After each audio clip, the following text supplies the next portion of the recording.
오늘 먼저 뉴스들부터 좀 살펴볼게요. 네. 우리 권순우 취재팀장 어서 오십시오. 예, 안녕하세요. 선프로TV 권선우 취재팀장입니다. 예, 안녕하세요. 우리 사이에 뭐가 이렇게 큰 게 있나?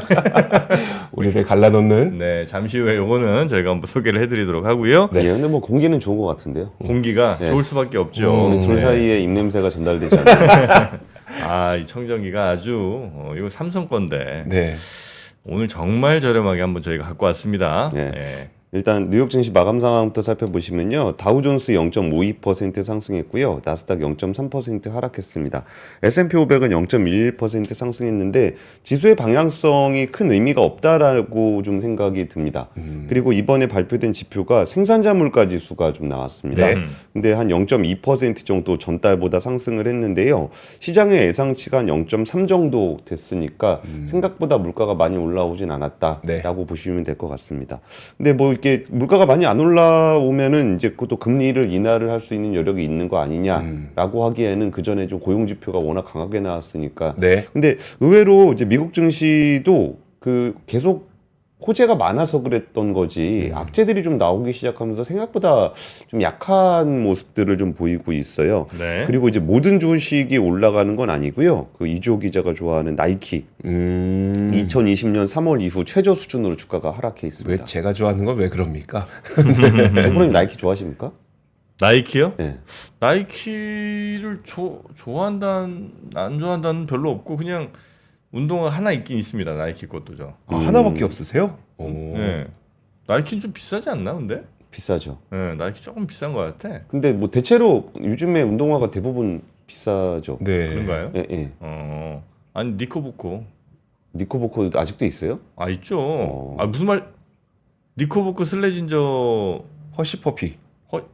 허쉬퍼피는 운동화 쪽은 아니고 그 친구는 약간 단화 쪽. 네네. 그쪽으로 좀 강하고. 그렇죠. 예, 운동화 쪽으로는 뭐 니코부코하고 슬래진저 그다음에 프로스펙스 뭐 이런 친구들이 이제 기능도 뛰어나고. 프로스펙스도 근데 꽤 비싸요. 네. 프로스펙스? 비싸요? 그런가? 나이키에 비해서 싸지 않습니다. 그거는 저 프로스펙스는 온라인으로 사면 좀 싼데 한 3, 4만 원대도 많아요. 그리고 진짜 그 진격의 릴라일리가 6% 넘게 떨어졌습니다. 네. 그것도 실적이 조금 부진할 수 있다라는 전망이 좀 나왔습니다. 그리고 뭐 이번에 지금 이제 JP 모건 헬스케어 얘기는 좀 이따 좀 드릴 거고요. 이번 주부터 이제 은행주들이 4분기 작년 4분기 실적들 발표를 하게 될 겁니다. 그러니까 미국도 지금 전반적으로 좀 방향성을 잡기를 어려워하고 있는 것 같아요. 이게 금리가 지금 내려가기가 쉽지 않은 상황 여건들이 좀 만들어지고 있고 아무래도 이제 미국에서도 대통령 이슈가 지금 워낙 크게 좀 작용을 하다 보니까 네. 그 방향성을 잡기를 어려워하는 것 같습니다.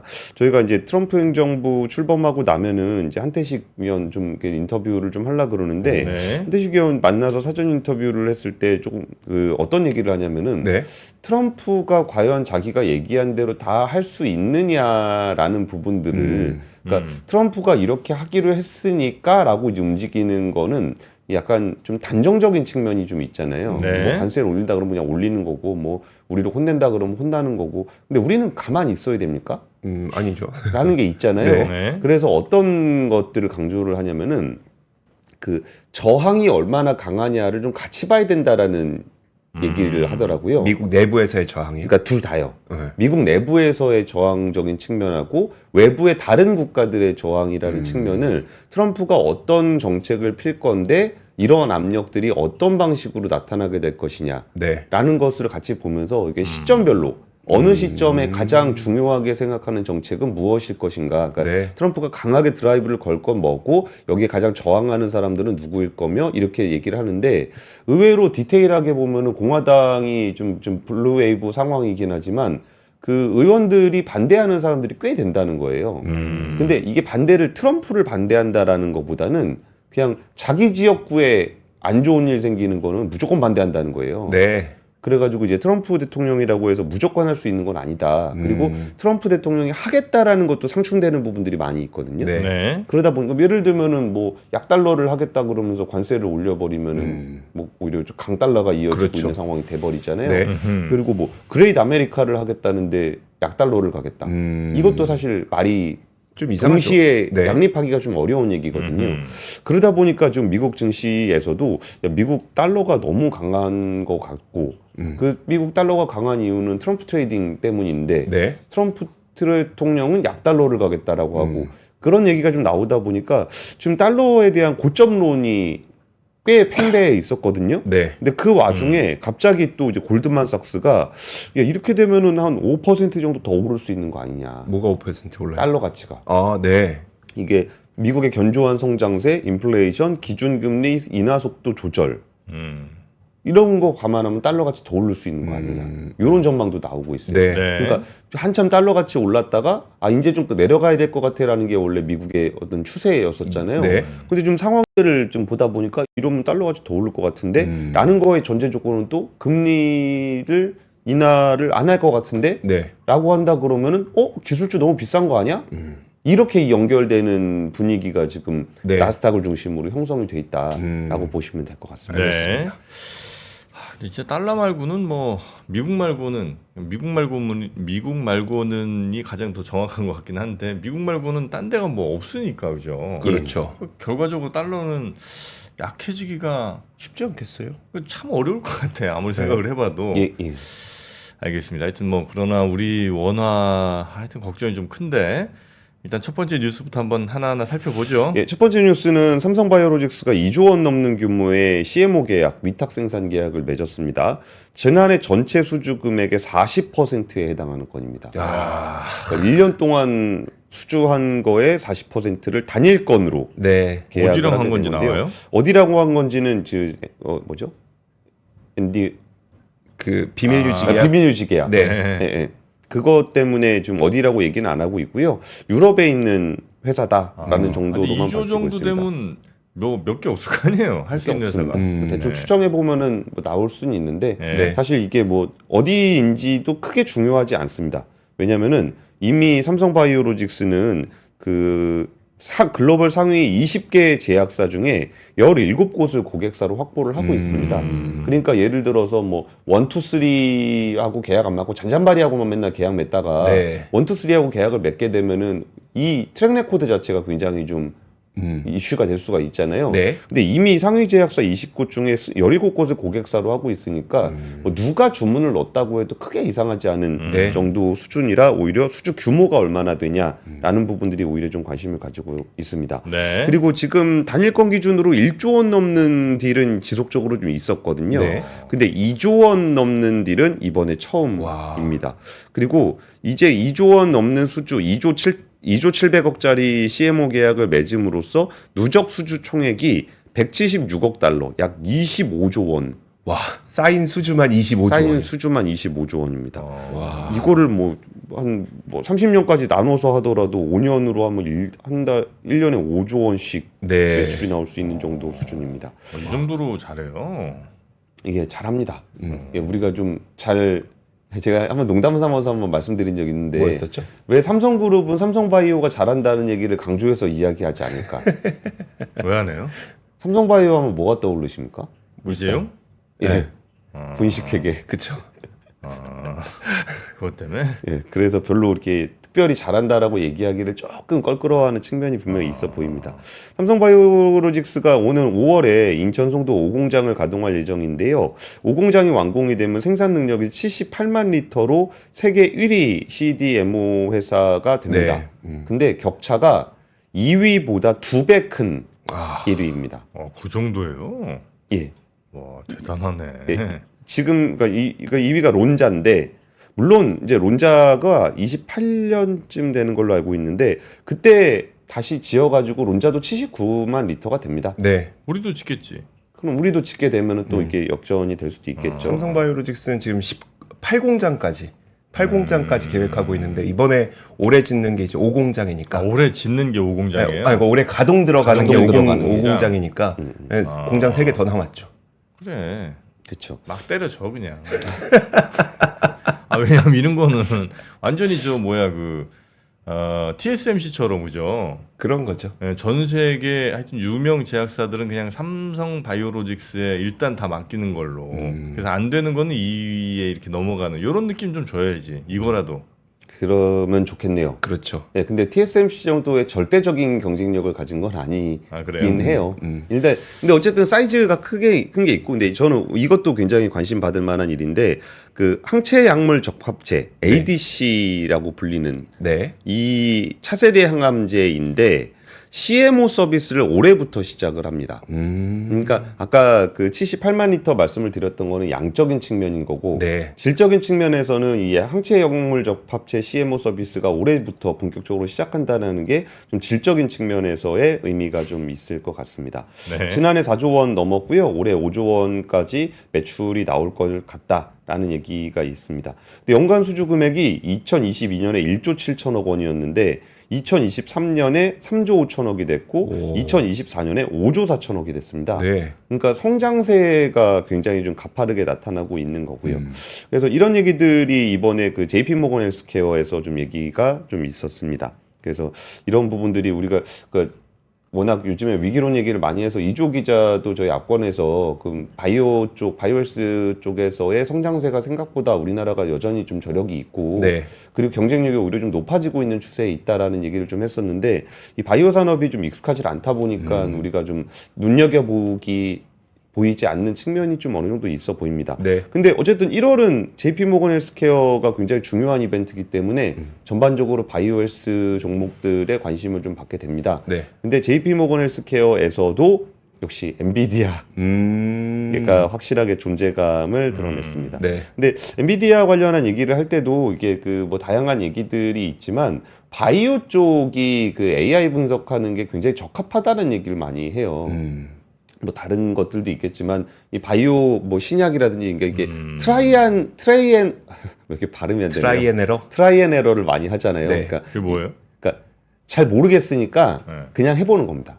이 조합으로 해보고 저 조합으로 해보고 요 트라이 조합으로. 앤 에러. 예, 예. 아, 그걸 트라이 앤 에러라고 그래요? 예, 예. 한국말로는 보통 삽질이라고 얘기를 하는데 삽질 계속 하다 보면은 뭔가 이제 그림 의미 있지 만들어요. 그게. 네. 예. 그러니까 이거를 ABC로 조합할 거냐, ACB로 조합할 거냐를 뭐 한 100개, 1000개 되면은 뭐 ABCDEFG로 할 거냐, ACDEFG로 조합할 거냐, 이거를 그냥 계속 해봐야 되는 거거든요. 네.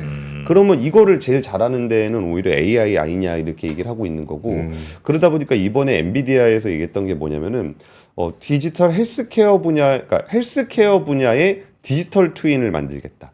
오. 그러니까 디지털 트윈이 우리가 메타버스 얘기를 하다 보면 네. 이게 참 허망하다라는 생각들을 많이 했었잖아요. 네. 도시를 메타버스로 만들어서 뭐 할 건데 뭐 VR 끼고 돌아다니고 뭐 이런 거 얘기하면 진짜 허망하잖아요. 네. 근데 만약에 이제 우리의 이제 몸을 헬스케어를 디지털 트윈으로 해서 단백질 조합을 막 돌려보는 거예요. 그거는 의미가 있잖아요. 그렇죠. 이거를 실제로 지금 사람들이 의약품 개발을 하겠다고 그걸 하고 있는데 이걸 그대로 디지털 트윈으로 옮긴 다음에 시뮬레이션을 정말 빠른 속도로 하게 되면은 사람이 일일이 해보는 것보다 훨씬 빨리 할 수 있거든요. 네. 그러니까 이제 디지털 트윈에 대한 얘기를 이번에 그 킴벌리 파월 엔비디아 헬스케어 부문 부사장이 JP모건 헬스케어에서 좀 얘기를 했었고요.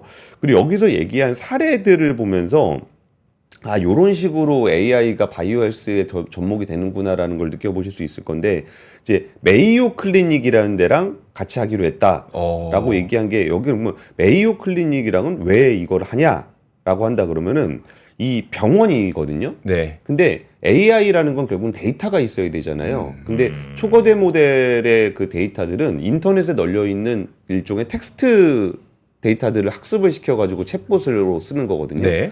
근데 여기서 우리가 일반적으로 쓰는 데이터를 가지고 헬스케어를 한다? 그럼 그거는 네이버 지식인 보고 수술하는 거랑 비슷한 거거든요. 네. 그러면 안 되잖아요. 네. 그러려면은 지금 딱 전문적인 데이터가 이제 집중적으로 모여 있는 곳이 필요합니다. 그러다 보니까 메이오 클리닉이라는 병원과 함께 병리학 데이터를 모아서 이거를 블랙웰 기반으로 만들어준 의료 AI 플랫폼 모나이에 활용을 할 계획이다. 이런 식으로 병원하고 네. 협업을 하는 게 하나 있고요. 모나이는 어디 거예요? 오픈 소스 AI 플랫폼이라고 해요. 아, 그래요? 예, 예. 그리고 아이온 큐비아라는 회사하고도 하는데 여기는 AI 파운드리를 사용한 임상 연구를 가속하는 AI 플랫폼을 개발하겠다. 그러니까 파운드리가 꼭 그 물리적인 형태의 공장 네. 위탁 생산을 하는 게 아니고 이 임상 연구를 파운드리 하겠다.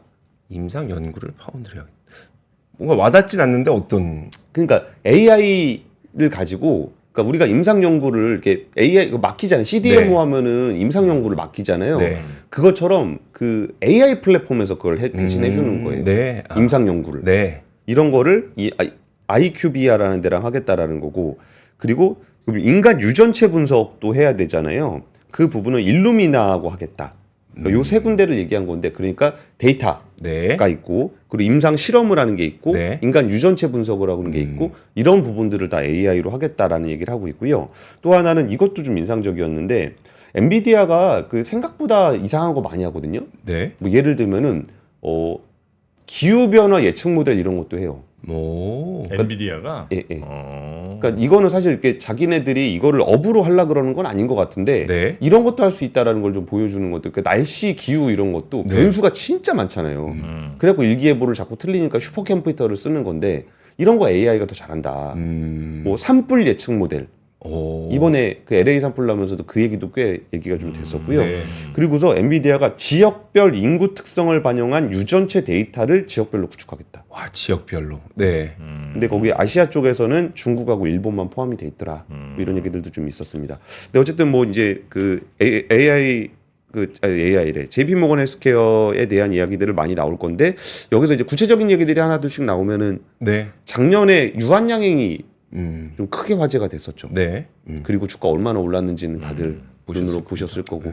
그래서 바이오 헬스케어에서도 좀 유의미한 내용이 나오는 데가 잘 가더라. 네. 이런 거 좀 눈여겨 보시면 좋을 것 같습니다. 약간 그런 느낌이에요. 네. 그 예전에 우리 그 혹시 마스크팩 기억나세요? 마스크팩? 네. 한국의 마스크팩이 막 전 세계를 네. 호령한다 막 이래갖고 그 관련 주 뜨고 네. 막 이래서 그 뭐 누구 배우도 있었어요. 제가 기억하기로는. 네. 근데 결국은 이제 막 그 안 좋게 끝났는데 네.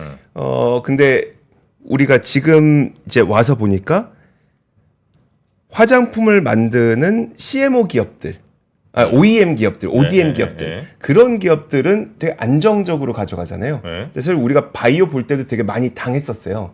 신약 개발한다고 하면은 뭐 이거 했다가 막 주가 가라앉고 이랬었는데 그럼 그걸 만들어주는 기업, CDMO 기업은 어떤가를 보면은 그들은 또 되게 꾸준히 성장을 하는 마치 OEM, ODM 기업들처럼 그런 형태를 좀 띄어가는 게 아닌가. 예, 그리고 팹리스 파운드리 기업이 원래 좀 그렇죠. 예. 약간 좀 뭐랄까 이게 개인의 그 의료 정보 같은 게 결국은 이제 다 보험사랑 뭐 이렇게 연계가 돼서 나중에는 지금이야 이제 좀 덜한데 점점 더 개인의 건강 정보에 따른 뭐 질병 예측 그다음에 그게 또 돈으로 환산되는 뭐 이런 것들이 아마 머지않아 예. 현실화될 것 같아서 약간 좀 씁쓸하긴 하네요. 네. 그렇죠. 근데 그게 씁쓸한 거에 또 반대쪽에는 뭐가 있냐면 그걸 통해서 임상 비용을 정말 거의 30% 수준까지 낮출 수 있다. 그럼 우리가 훨씬 더 저렴하게 의료 서비스를 이용할 수 있게 된다라는 거죠. 근데 사실 우리나라 사람들은 잘 못 느껴요. 워낙 보험이 잘 돼 있어서. 보험이 잘 돼 있고 네. 의료비가 저렴해가지고 네. 잘 못 느끼는데 미국 사람들은 의료비가 정말 예민합니다. 네. 그래서 다음 뉴스로 넘어가겠습니다. 네. 그 미국 해군이 그 미국 해군이 2025 건조 계획이라는 거를 가지고 있는데 이거를 미 의회 예산국이 분석을 한 겁니다. 네. 그러니까 어떤 정도의 그 예산이 필요한지에 대해서 추정을 해보니까 해군은 2054년까지 전투함 293척, 군수지원함 71척 등 364척을 새로 구매를 한다. 그리고 항공모함 6척, 잠수함 10척, 버지니아급 원자력 추진 잠수함 등 공격용 잠수함 59척. 이거를 이렇게 얘기하니까 좀 감이 잘 안 오시죠. 네. 건조 비용이 1,600조 원이다. 자, 자막 바꿔야지. 네, 우리 PD. 네. 지금 삼성바이오 넘어갔지. 1,600조 원 규모의 네. 그 해군 군함을 지어야 한다라고 와. 좀 얘기를 하고 있습니다. 예. 그래서 이제 올해부터 의회 예산국에서 올해부터 2054년까지 네. 그럼 몇 년 남은 겁니까? 한 30년 30년 남았죠. 30년. 남는 기간 동안 연평균 60조 원씩 써야 된다.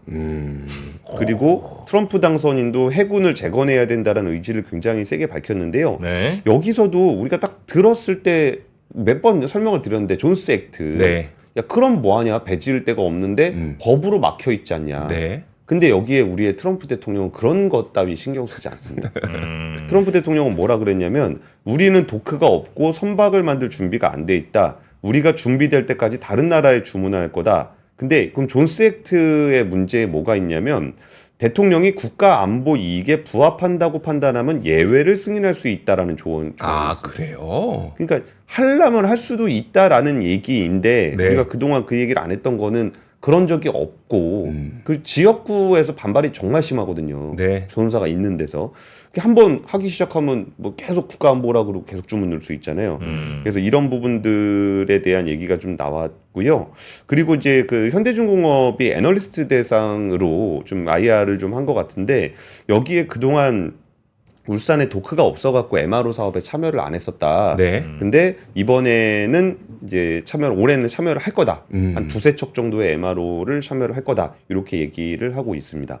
근데 이 부분에서 아까 트럼프 대통령이 하고 싶은 거 다 하냐라는 얘기 아까 좀 오프닝 할 때 좀 얘기를 드렸잖아요. 네. 근데 여기서 정말 대표적인 사례가 하나 발생을 하고 있는데 뭐냐면은 이건 트럼프 대통령도 한다 그러고 바이든 대통령도 한다 그러는 뭐 민주당이냐 공화당이냐도 상관없는 게 US 스틸을 일본 제철에 팔지 않도록 하겠다. 네.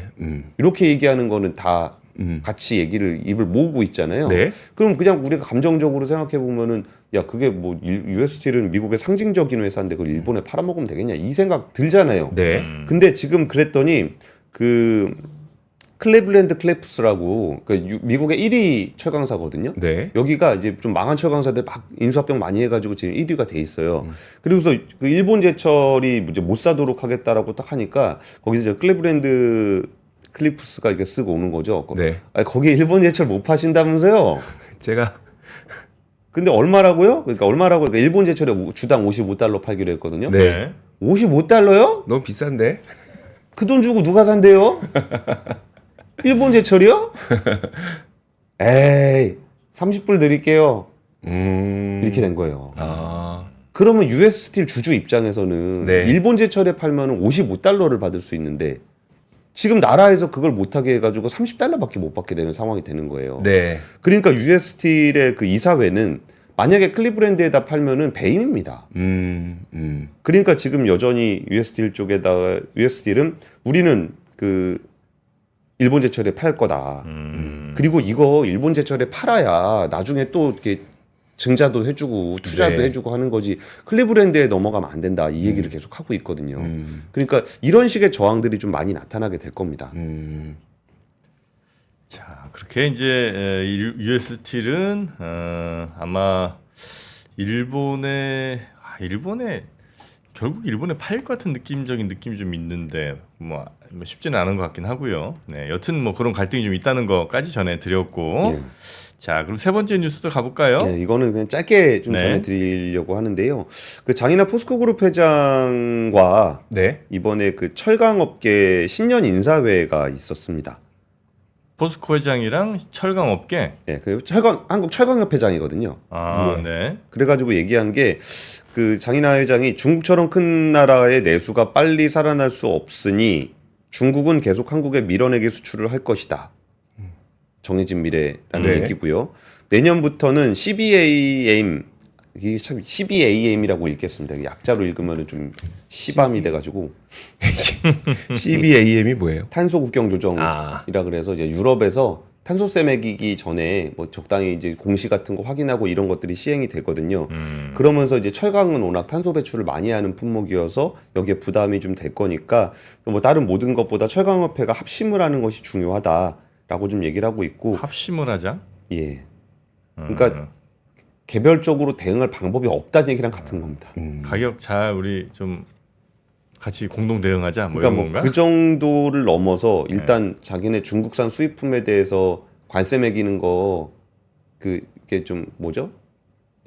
이거 조정해 달라고 하는 거 있잖아요. 저 로비 덤핑이다. 반덤핑. 네. 뭐 반덤핑 이런 것도 좀 공동 대응하고 뭐 미국이랑 협상할 때도 예전에도 이거 관세 맞으려 그러다가 저 쿼터 받고 막 그랬던 것도 우리가 합심을 해가지고 미국이랑 협상을 해야 된다라는 얘기를 하고 있는 거고 네. 뭐 탄소 배출 관련한 부분들도 좀 같이 움직여야 된다.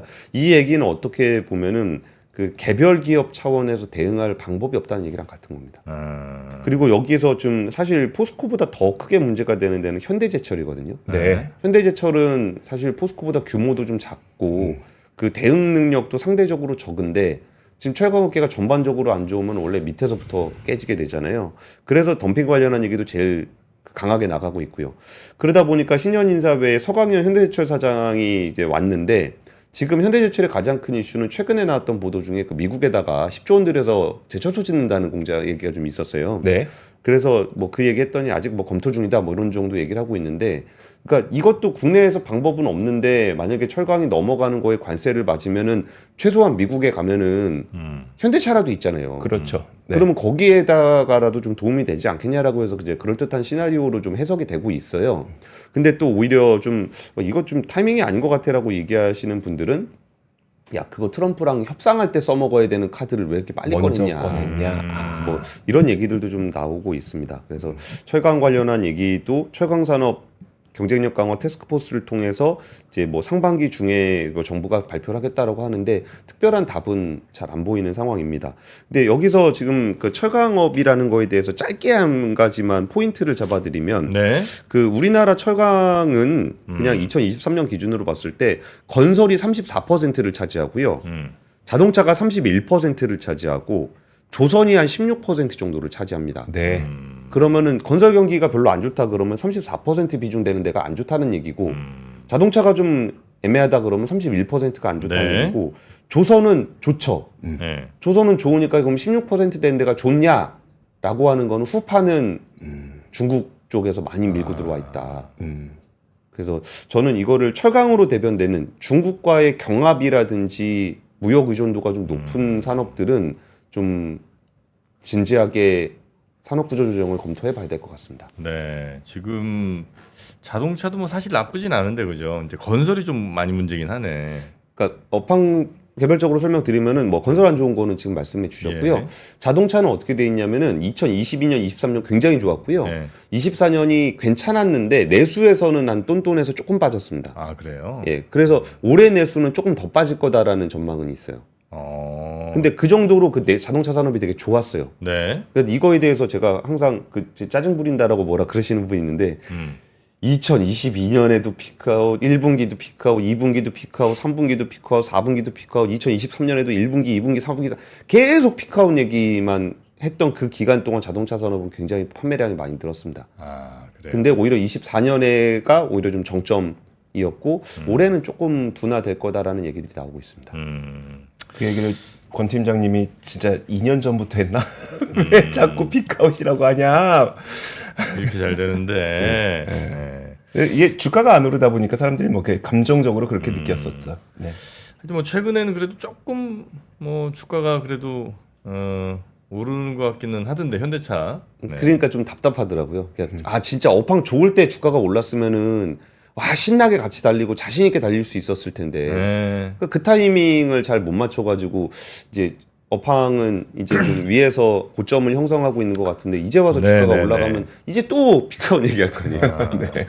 아니 근데 또 그렇게 또 열심히 달리려면 또 우리 폐가 건강해야 되고 그렇죠. 그러려면 공기가 또 맑아야 됩니다. 네. 그래서 필요한 게 공기청정기. 그럼요. 예, 집안에 다들 뭐 없지는 않으실 거예요. 웬만하면 있긴 있으실 텐데 지금 여러분이 쓰는 공기청정기 괜찮을까요? 여러분 그 필터 같은 거 확인 잘 못하시잖아요. 그래서 뭐 렌탈로 이렇게 하시는 분들도 계시긴 한데 주기적으로. 근데 가격이 또 만만치 않습니다. 맞아요. 그래서 삼성 공기청정기 큐브 무풍 큐브 와. 30평짜리 요거를 저희가 리퍼비시 최저가로 또 갖고 왔습니다. 이 정품 삼성 정식몰에서 한 60만 원 정도 한 제품인데 네. 예, 저희 슈퍼 A급 리퍼브 제품으로